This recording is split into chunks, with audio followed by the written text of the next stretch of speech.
Hello friends, welcome back to my channel law notes academy. मैं हूँ रश्मि वोरा।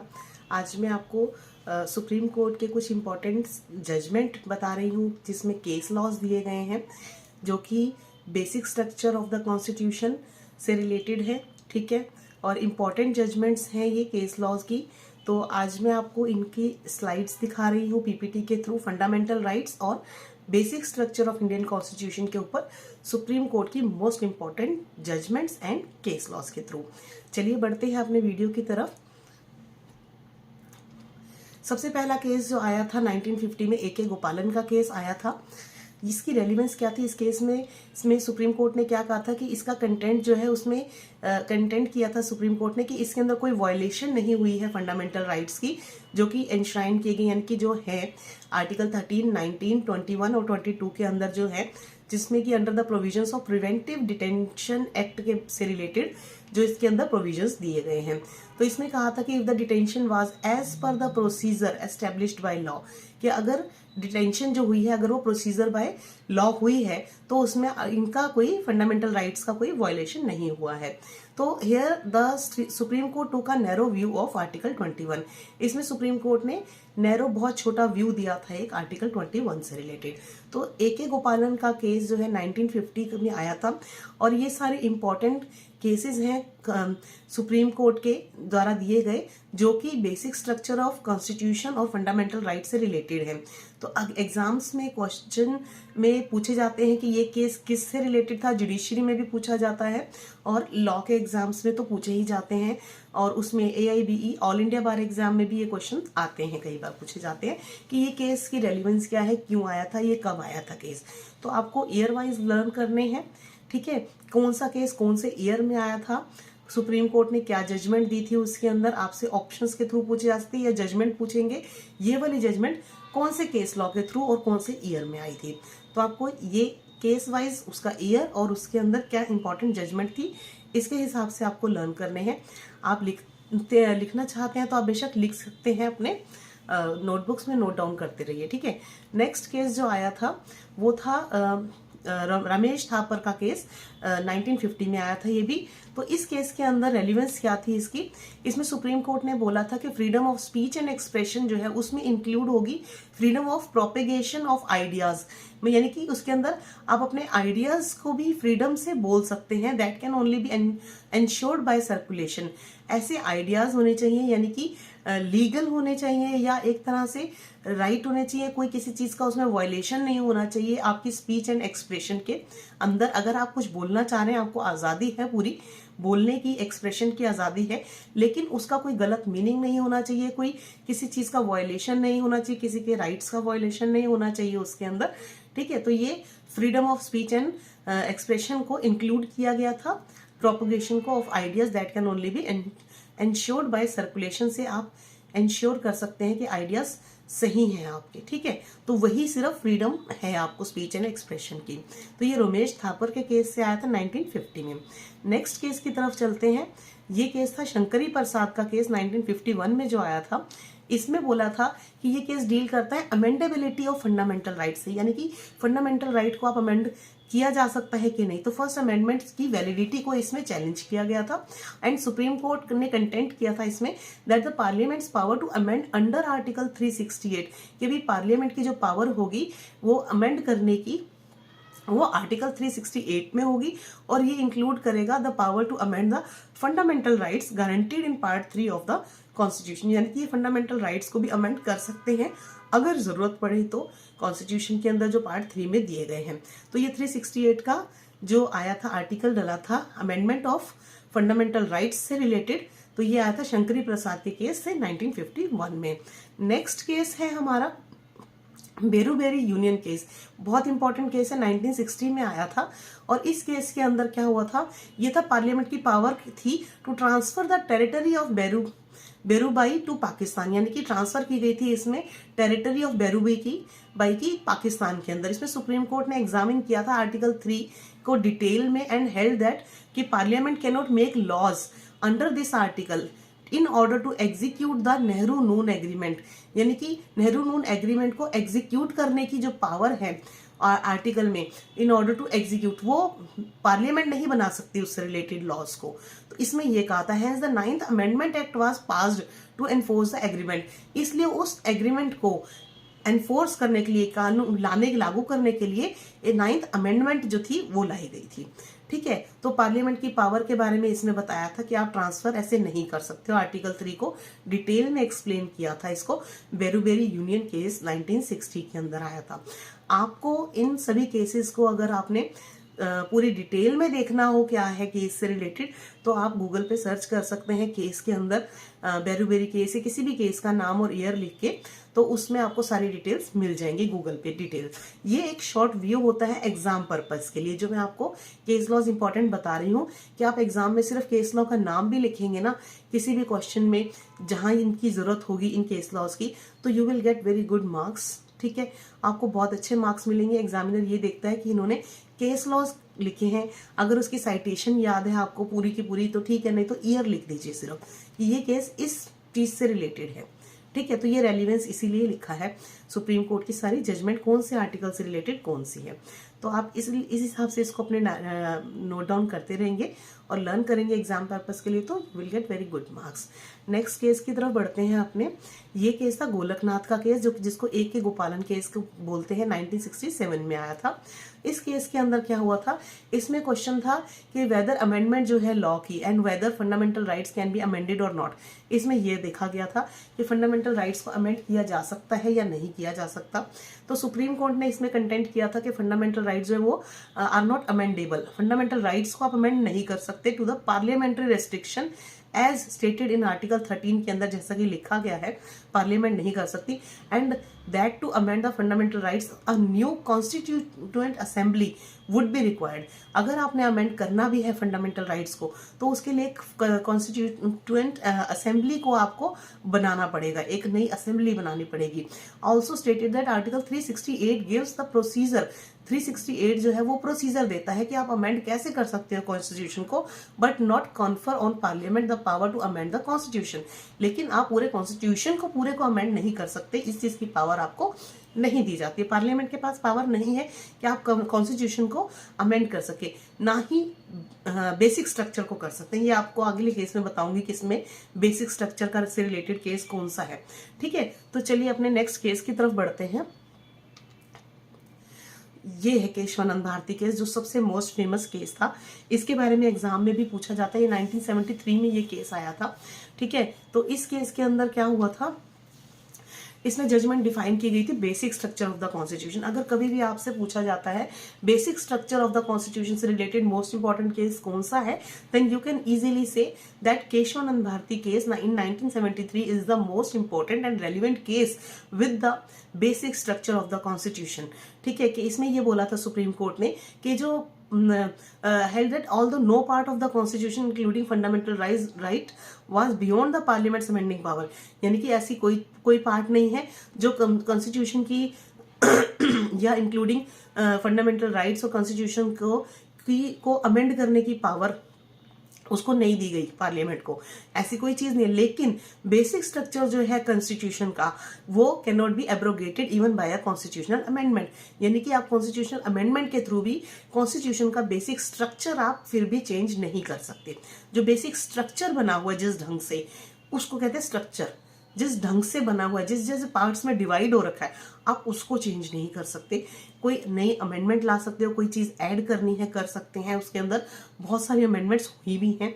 ठीक है, बहुत सारी चीजें डली हैं, पार्ट्स के थ्रू ABCD करके ऐड कर दिया गया है, लेकिन आप बेसिक स्ट्रक्चर को चेंज नहीं कर सकते। तो this was held in the Kesavananda Bharati case in 1973। This is the basis in Indian law in which the judiciary can strike down any amendment passed by parliament that is in conflict with the basic structure of the constitution। इसमें यही कहा था कि यही basis है Indian law का, जिसमें judiciary जो है स्ट्राइक डाउन कर सकती है किसी भी अमेंडमेंट को जो कि पार्लियामेंट पास करती है, अगर किसी भी अमेंडमेंट को करती है तो। लेकिन अगर वो कॉन्फ्लिक्ट में है विद द बेसिक स्ट्रक्चर, यानी कि वो बेसिक स्ट्रक्चर के अगेंस्ट जा रही है, अगर कोई ऐसी अमेंडमेंट पार्लियामेंट के द्वारा की जाती है, तो उसको जो कोर्ट है, जुडिशरी है, सुप्रीम कोर्ट है, उसको स्ट्राइक डाउन कर सकती है, उसको पास नहीं कर सकती, उसको लागू नहीं कर सकती। ठीक है, नेक्स्ट बताती हूँ आपको, तो याद रख लीजिएगा केशवानंद भारती का केस। ठीक है, नेक्स्ट केस आया था Indira Nehru Gandhi versus Rajnarayan case in 1975। इसमें सुप्रीम कोर्ट ने अप्लाई की थी theory of basic structure and struck down clause 4 of article 329A। इसमें बेसिक स्ट्रक्चर की थ्योरी लाए थे और उन्होंने क्लोज 4 को हटा दिया था 329 आर्टिकल ए में से, which was inserted by 39th amendment in 1975। 1975 में 39 अमेंडमेंट के द्वारा ये आर्टिकल क्लोज लाया गया था 4, ठीक है, उसको हटा दिया था on grounds that it was beyond the parliaments amending power. ये कहकर कि ये पार्लियामेंट की पावर से बाहर है, अमेंडमेंट की पावर से, and as it destroyed the constitution's basic feature, यानी कि इसकी वजह से कॉन्स्टिट्यूशन का बेसिक फीचर जो है वो डिस्ट्रॉय हो रहा है। तो ये चीज आई थी इंदिरा नेहरू गांधी वर्सेस राजनारायण केस के अंदर। ठीक है, बेसिक थ्योरी थी, बेसिक स्ट्रक्चर को लेकर थ्योरी अप्लाई की गई थी। नेक्स्ट जो हमारा केस आया था, ये आया था हमारा हबीज कॉर्पस। हबीज कॉर्पस आपने रिट सुनी होंगी, 5 तरह की होती हैं, उसमें एक रिट है हबीज कॉर्पस। केस 1976 में आई थी। इसमें बोला था मच क्रिटिसाइज जजमेंट आई थी, एक क्रिटिसाइज जजमेंट थी सुप्रीम कोर्ट की, जिसमें कि मेजोरिटी रूलिंग जो थी वो अगेंस्ट चली गई थी इंडिविजुअल फ्रीडम और फ्रीडम के आज़ादी, लोगों की आज़ादी के खिलाफ हो गई थी उसमें रूलिंग। और इसमें देखा था and seemed to favour the state, उसमें स्टेट का फेवर किया जा रहा था, ना कि इंडिविजुअल पर्सन को। तो जस्टिस खन्ना ने, dissent is also well known, इसके अंदर जस्टिस खन्ना के डिसेंट जो है काफी जानी मानी है, इसमें पता चलता है उनके बारे में। तो इसमें एक क्रिटिसाइज जजमेंट थी सुप्रीम कोर्ट की, जिसमें मेजोरिटी की रूलिंग जो थी, जो बहुत सारे जो लोगों की जो रूलिंग थी, जो मेजोरिटी के अगेंस्ट चली गई थी, इंडिविजुअल्स की, आम आदमी की आजादी की अगेंस्ट चली गई थी। ठीक है, तो ये हेबियस कॉर्पस के केस के अंदर ये क्रिटिसाइज जजमेंट आई थी। ठीक है, वैसे ये बहुत इंपॉर्टेंट नहीं है, पूछा नहीं जाता ज्यादा, लेकिन फिर भी कौन सी कब आई थी लिखने के लिए नॉलेज होनी चाहिए आपको। ठीक है, अब नेक्स्ट केस की तरफ बढ़ते हैं। आपने ये था मेनका गांधी का केस 1978 का, ये भी इंपॉर्टेंट केस है। इसके अंदर क्या हुआ था, मेन इश्यू जो था उसमें बोला था right to go abroad is a part of right the right to personal liberty under article 21। इसमें मेन इश्यू था कि इसमें रोक दिया गया था, मेनका गांधी को बाहर जाने से रोक दिया गया था। तो उन्होंने इसमें केस किया था, उसमें बोला गया था इन्होंने कि ये मेरे आर्टिकल 21 यानी कि मेरी फंडामेंटल, मेरी पर्सनल लिबर्टी को आप वायलेट कर रहे हो, मुझे बाहर जाने से रोक नहीं सकते आप इसके अंदर। तो सुप्रीम कोर्ट ने कहा था इसमें कि it is included in the right to personal liberty, यानी कि किसी की पर्सनल आजादी है हर व्यक्ति की कि आप कहीं पे भी जा सकते हैं, कहीं कभी भी। तो supreme court also ruled that the mere existence of an enabling law was not enough to restrain personal liberty। कोई ऐसा अगर लॉ बना भी हुआ है कि जो इनेबल कर रहा है, इनफ नहीं है वो, मतलब वो ज्यादा नहीं है, किसी व्यक्ति की पर्सनल लिबर्टी को रोक नहीं सकता वो भी। Such a law must also be just fair and reasonable. अगर कोई ऐसा लॉ है तो उसको जस्ट फेयर एंड रीजनेबल भी होना चाहिए। क्यों रोक रहे हैं, फेयर होना चाहिए, रीजन होना चाहिए उसका, उसके पीछे कोई होता है, तभी कोर्ट किसी व्यक्ति को बाहर जाने से रोकता है। अदरवाइज आप किसी को बाहर जाने से या कहीं पे भी आने जाने की सबको आजादी है, फ्रीडम है। Nobody can stop any person to go anywhere. ठीक है ना, जैसे फ्रीडम्स आप जानते हैं हमारे फंडामेंटल राइट्स में हर तरह की फ्रीडम दी गई है हमें, तो कोई किसी को बाहर जाने से नहीं रोक सकता। सिर्फ एक कोर्ट के पास ही पावर है, अगर किसी के ऊपर केस चल रहा है, कोई क्रिमिनल केस है, किसी भी तरह का ऐसा केस है जिसमें उस व्यक्ति को देश छोड़ के जाने की परमिशन नहीं मिलती है, अगर कोई इमरजेंसी होती भी है उसे कोर्ट से परमिशन लेनी पड़ती है। ठीक है, तो इस केस के अंदर ये मेनका गांधी से रिलेटेड केस था 1978 में जो आया था।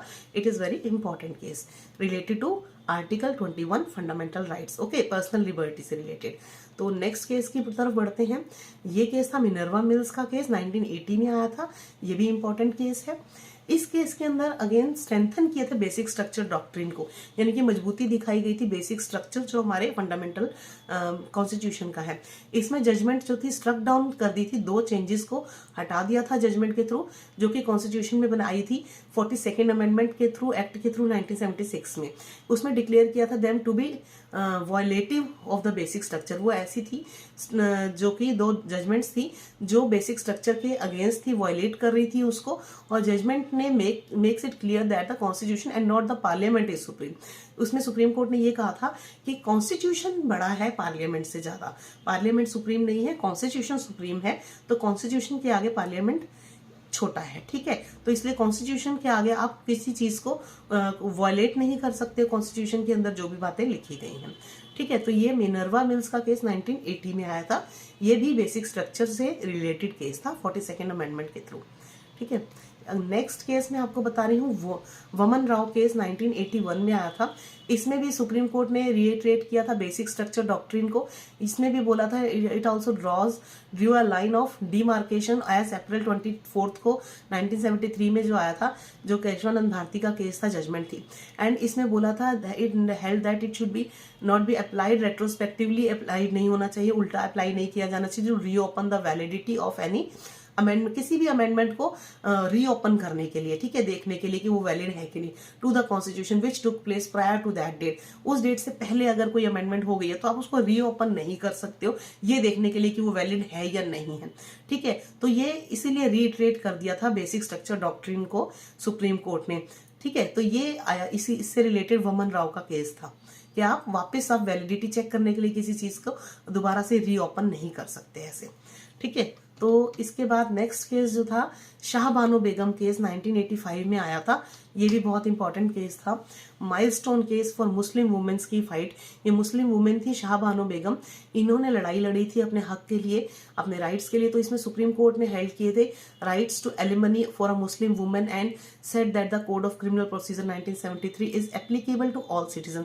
इसमें कहा गया था जो 1973 सीआरपीसी जो है क्रिमिनल प्रोसीजर कोड, वो सबके ऊपर एप्लीकेबल होगा, चाहे वो किसी भी रिलीजन किसी भी कास्ट का हो, ठीक है। तो इसमें एलिमनी से रिलेटेड था। उन्होंने अपने पति से मांग की थी पैसों के लिए कि भाई मेरे को ये चाहिए, मेरे अपने गुजारा भत्ता वगैरह चाहिए मेरे को। तो इसके अंदर फिर इसमें क्या हुआ था, पॉलिटिकल कंट्रोवर्सी इसके अंदर हो गई थी इस केस के आने के बाद, और गवर्नमेंट ने जो थी ओवरटर्न कर दी थी, इस जजमेंट को ओवरटर्न किया था। कैसे? By passing the Muslim women का एक एक्ट पास किया था उन्होंने, प्रोटेक्शन ऑन डिवोर्स एक्ट, यानी कि डिवोर्स में एलिमनी मांगी थी जो इन्होंने, तो उनके लिए मुस्लिम्स के लिए स्पेशल एक एक्ट पास कर दिया गया था, प्रोटेक्शन ऑन डिवोर्स एक्ट 1986। ये आया था शाहबानो बेगम केस में, ठीक है। ये आपसे पूछा जा सकता है एग्जाम में क्वेश्चन कि Muslim women protection on divorce act 1986 कब और किस केस से आया था। तो ये शाहबानो बेगम केस से आया था ये, अकॉर्डिंग टू विच एलिमनी जो होगी, इसमें कहा था need to be given only during the इद्दत पीरियड।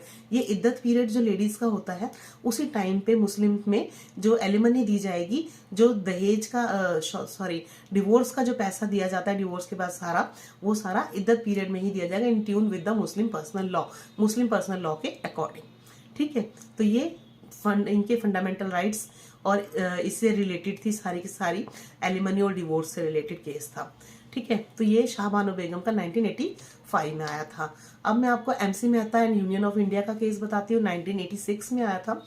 इसमें था कि ये केस लड़ रहा था 3 इश्यूज से। इसमें स्कोप ऑफ आर्टिकल 32 के बारे में बोला था, रूल ऑफ एब्सोल्यूट लायबिलिटी, और रिलायंस वर्सेस फ्लेचर का केस था कि भी इन्होंने कहा था ये तीनों ये सब फॉलो किए जाने चाहिए। इसमें इश्यू ऑफ कंपेंसेशन था।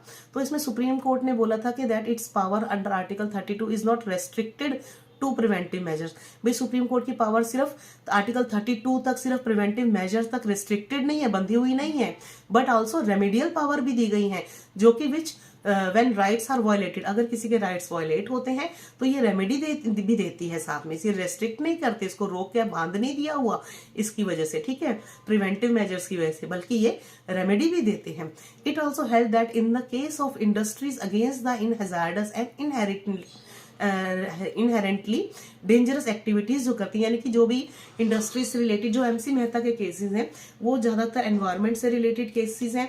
एनवायरमेट लॉ के अंदर आप एमसी मेहता जी के केस पढ़ेंगे, बहुत सारे केस हैं इनके, पॉल्यूशन, एनवायरमेंट और सारा इन चीजों से लेकर, गंगा वाटर से रिलेटेड, फॉरेस्ट से रिलेटेड केसेस बहुत सारे हैं। तो इन्होंने यही बोला था जो फैक्ट्रीज के अंदर हजार्डस यानी कि खतरनाक जो केमिकल्स निकलते हैं, पोल्यूशन होता है, डस्ट होती है, स्मोक होता है ब्लैक, ये सारा जो है ये एक्टिविटीज होती हैं, absolute liability was to be followed. इसके अंदर एब्सोल्यूट लायबिलिटी को फॉलो किया जाना चाहिए, लगानी चाहिए, किसकी लाइबिलिटी बनती है। तो फैक्ट्रीज के अंदर जो अगर ये पॉल्यूशन क्रिएट कर रहे हैं फैक्ट्रीज जितने भी हैं, तो finally it also said that the amount of compensation, जो भी अमाउंट कंपेंसेशन का होगा वो कोरिलेट होगा to the magnitude and capacity of the industry so that it will be a deterrent. यानी कि अगर इसकी वजह से किसी को नुकसान हो जाता है, किसी की लाइफ को रिस्क में आ जाती है, तो उसका कंपेंसेशन उसके बेसिस के हिसाब से दिया जाएगा कि कितना दिया जाएगा। जिस फैक्ट्री या जिसकी फैक्ट्री के केमिकल्स, कई फैक्ट्री पटाखों की हैं, मसाले की फैक्ट्रीज हैं, किसी की हाथों में प्रॉब्लम है, आईज में प्रॉब्लम हो जाती है काम करने से, लेबर की वहां पे स्मोक की वजह से बीमारियां लग जाती हैं, तो उसका कंपेंसेशन वो फैक्ट्री उतने अकॉर्डिंग देगी। तो ये इन इश्यूज से रिलेटेड एमसी मेहता का केस 1986 में आया था। ठीक है, स्कोप ऑफ आर्टिकल 32। ठीक है, नेक्स्ट केस की तरफ बढ़ते हैं। इसमें आया था Indira Sahni and union of India का केस 1992 में आया था। इसमें सुप्रीम कोर्ट ने एग्जामिन किया था कि scope and extent of article 16 का 4, ठीक है, जिसमें कहा था प्रोवाइड करवाया था रिजर्वेशन ऑफ जॉब्स की रिजर्वेशन होनी चाहिए इन फेवर ऑफ बैकवर्ड क्लासेस। तो ये बैकवर्ड क्लासेस से रिलेटेड था, इसमें रिजर्वेशन दी गई थी जॉब्स के लिए, और it upheld the constitutional validity of 27% reservation for the OBC के लिए 27% रिजर्वेशन दी गई थी with certain conditions like creamy layer exclusion वगैरह, no reservation in promotion, total reserved quota should not exceed 50% etcetera. ये सारी चीजें दी गई थी, रिजर्वेशन कोटा से रिलेटेड थी ये सारी। तो ये सुप्रीम कोर्ट ने इससे related Indira Sawhney versus union of India के केस में ये सारी दी गई थी, जॉब से related to the in favour of backward classes. ठीक है, नेक्स्ट केस जो था वो है SR बोम्मई केस 1994 में आया था। इस केस में जजमेंट हुई थी कि सुप्रीम कोर्ट ने ट्राई किया था कर्ब करने का द ब्लैटेंट मिसयूज जो हुआ था आर्टिकल 356 का regarding the imposition of president's rules on state. इसमें बोला था कि भाई लोग 356 आर्टिकल का मिसयूज करते हैं ताकि वो प्रेसिडेंट का रूल लगा सके। वहां पे दंगे फसाद हो जाते हैं ना किसी में, तो कहते हैं ना राष्ट्रपति शासन लगा दिया जाए, लग जाएगा, उससे वहां से मिनिस्टर की पावर हट जाएगी, चीफ मिनिस्टर की पावर, तो राष्ट्रपति शासन लागू हो जाएगा। तो वो लोग 356 आर्टिकल का मिसयूज कर रहे थे, तो इसको कर्ब करने की कोशिश की थी। सुप्रीम कोर्ट ने इसमें जजमेंट दी थी कि इसका मिसयूज ना किया जा सके। ठीक है, तो ये SR बोम्मई केस से 1994 में ये जजमेंट आई थी। ठीक है, ध्यान रखिएगा। नेक्स्ट केस अब मैं आपको बता रही हूँ Vishakha and state of Rajasthan का, आया था 1997 में। It is also very very important case. ये sexual harassment on work place पे था। ठीक है, इसके अंदर सुप्रीम कोर्ट ने दी थी सेट ऑफ गाइडलाइंस, बना दी थी पूरी विशाखा से रिलेटेड केस से रिलेटेड एम्प्लॉयर्स के लिए बना दी थी कि जो भी एम्प्लॉयर्स हैं वो अपने एम्प्लॉयज के साथ कैसे क्या क्या बिहेव कैसे करेंगे, पूरे रूल्स गाइडलाइंस बना दी गई हैं इसके अंदर। तो as well as other responsible persons और इंस्टीट्यूशंस कौन कौन हैं जो कि काम करने वाले लेडीज को वर्क प्लेस पे उनके साथ हरेसमेंट ना हो, सेक्सुअल हरेसमेंट ना हो, उनका मिसयूज ना हो, उनके साथ फिजिकल मेंटल किसी तरह की हरेसमेंट नहीं होनी चाहिए। तो ये these are called Vishaka guidelines के नाम से ये फेमस हुआ था। स्टेट ऑफ राजस्थान के अंदर 1997 में आया था। ठीक है, इसमें वर्क प्लेस यानी कि काम करने वाली महिलाओं के साथ जो सेक्सुअल हरेसमेंट होती है उससे रिलेटेड पूरी गाइडलाइंस दी गई हैं। तो ये आप पढ़ सकते हैं, केस बहुत इंपॉर्टेंट केस है। इसके बारे में एग्जाम में क्वेश्चन ऑलमोस्ट पूछा जाता है, जुडिशरी के एग्जाम में भी, लॉ के एग्जाम्स में भी पूछा ही जाता है, लॉ के LLB के स्टूडेंट्स, BA LLB के स्टूडेंट्स को। ठीक है, तो ये थी considered law until appropriate legislation was enacted. तब तक ये बना दी गई थी, कंसीडर इसको लॉ किया जाएगा जब तक कि पूरा अप्रोप्रिएट लेजिस्लेशन नहीं बन जाता। ठीक है, नेक्स्ट केस एक आया था L चंद्रा कुमार केस 1997 के अंदर।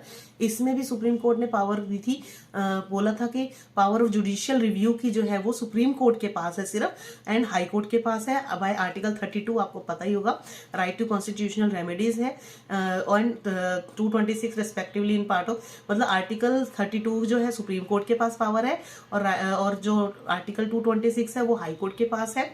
तो ये दोनों बेसिक स्ट्रक्चर से रिलेटेड है। ये बोला था ये बेसिक स्ट्रक्चर के पार्ट है। कॉन्स्टिट्यूशनल रेमेडीज, जुडिशियल रिव्यू की पावर, यानी कि जुडिशियल रिव्यू जो है सुप्रीम कोर्ट और हाई कोर्ट अपने आर्टिकल्स के पावर्स के थ्रू ही कर सकते हैं, ये बेसिक स्ट्रक्चर का पार्ट है। ठीक है, तो ये L चंद्रा कुमार केस 1997 में आई थी ये जजमेंट। नेक्स्ट की तरफ बढ़ते हैं, it is IR Coelho and state of Tamil Nadu 2007 में आई थी। इसमें बोला था, जजमेंट हुई थी that if a law is included in 9th schedule, अगर कोई ऐसा लॉ है जो 9th schedule of Indian constitution में ऐड किया गया है, ऑलरेडी इंक्लूडेड है, तो it can still be examined and confronted in court, वो एग्जामिन भी किया जाएगा और कोर्ट के सामने भी लाया जाएगा। तो जो 9th शेड्यूल है ऑफ इंडियन कॉन्स्टिट्यूशन का कंटेन करता है, इसके अंदर लिस्ट है, एक्ट्स और लॉज की लिस्ट दी गई है जिसको चैलेंज नहीं किया जा सकता इन अ कोर्ट ऑफ लॉ। ये इसके अंदर बोला गया था कि इसको आप चैलेंज नहीं कर सकते हो, जो पूरी लिस्ट दी गई है 9th शेड्यूल के अंदर एक्ट्स और लॉज की, ठीक है। तो इसमें ये भी बोला था, जो वमन राव रूलिंग जो थी इंश्योर की गई थी कि जो एक्ट्स एंड लॉज मेंशन किए गए हैं 9th शेड्यूल में टिल 24 अप्रैल 1973 तक शैल नॉट बी चेंज्ड और चैलेंज्ड, मतलब 24 अप्रैल 1973 तक जो भी थे उससे पहले के सारे जो एक्ट और लॉज थे उनको आप अमेंड नहीं कर सकते हो, चेंज नहीं कर सकते हो, चैलेंज नहीं कर सकते। But any attempt to amend और ऐड, इसमें अमेंड थोड़ा सा कर सकते हो, ऐड कर सकते हो और एक्सेस के अंदर to the schedule will suffer close inspection. अगर होगा तो उसको इंस्पेक्शन बहुत ज्यादा करनी पड़ेगी, उसकी एग्जामिनेशन बहुत करनी पड़ेगी through the by the judiciary system के द्वारा करनी पड़ेगी अगर कुछ इसमें अमेंड या ऐड किया जाता है तो। इसलिए इनको बोला था इनको छेड़ा ही नहीं जाएगा बिल्कुल भी 9th शेड्यूल के अंदर, जितने भी एक्ट्स और लॉज लिखे गए हैं या उससे पहले पास हो चुके हुए हैं, ठीक है। तो ये इस केस से आया था। नेक्स्ट केस मैं बताती हूँ, पुट्टू स्वामी केस आया था 2017 में। ये भी इंपॉर्टेंट केस था। इसमें जजमेंट आई थी, प्रोटेक्ट करती है इंडिविजुअल राइट्स को against the invasion of one's privacy, यानी कि अगर कोई किसी की प्राइवेसी को इन्वेजन करता है, वायलेट करता है, प्राइवेसी का उल्लंघन करता है किसी की, तो ये जजमेंट आई थी सुप्रीम कोर्ट के पुट्टू स्वामी केस से कि कोई किसी की प्राइवेसी को छेड़छाड़ नहीं कर सकता, प्राइवेसी का उल्लंघन नहीं कर सकता किसी व्यक्ति के, ठीक है। तो ये उनके राइट्स थे, ये भी इसी से रिलेटेड आई थी। नेक्स्ट जजमेंट जो आई थी, रिपीलिंग सेक्शन था 377 का, 2018 के अंदर आया था, ठीक है। रिपीलिंग सेक्शन जो हुआ था अभी पीछे हुआ था कि 377 को हटा दिया गया था। उसमें ये कहा था ये अनकॉन्स्टिट्यूशनल है in so far as it criminalizes consensual sexual conduct between adults of the same sex, यानी कि इसमें बोला था कि सेम सेक्स को जो है क्रिमिनलाइज करता है, कंसेंसुअल सेक्सुअल कंडक्ट जो है आपस में two adults of the same sex के लोगों के बीच में सेक्सुअल कंडक्ट जो है उसको क्रिमिनलाइज करता है, कंसेंसुअल सेक्सुअल कंडक्ट को। तो इसलिए इसको अनकॉन्स्टिट्यूशनल डिक्लेयर कर दिया गया था सेक्शन 377 को, ओके। तो ये सारे थे सेक्शंस जो मैंने आपको बताए, ठीक है। अगर आपको मेरा वीडियो पसंद आता है तो थैंक्स फॉर वॉचिंग। अगर पसंद आता है नोट्स मेरे और ऐसे ही नोट्स आपको और चाहिए तो प्लीज़ वीडियो को लाइक शेयर और सब्सक्राइब जरूर कीजिए। मेरे चैनल पे नए हैं तो सब्सक्राइब करके बेल आइकन प्रेस कर दीजिए और कमेंट जरूर दीजिएगा आपको वीडियो कैसा लगा। ऐसे ही वीडियो देखने के लिए नोट्स से रिलेटेड आपको कोई क्वेरीज हो, कुछ भी चाहिए हो, ऐसे नोट्स मैं अपने वीडियोस के थ्रू आपको एक्सप्लेन करके दूंगी। और भी मेरे चैनल पे बहुत सारे वीडियोस हैं, आप देख रहे हैं, पसंद कर रहे हैं। Thank you so much, have a nice day. इस वीडियो को भी पसंद करके लाइक शेयर एंड सब्सक्राइब कीजिए। Thank you, have a nice day, take care, bye bye.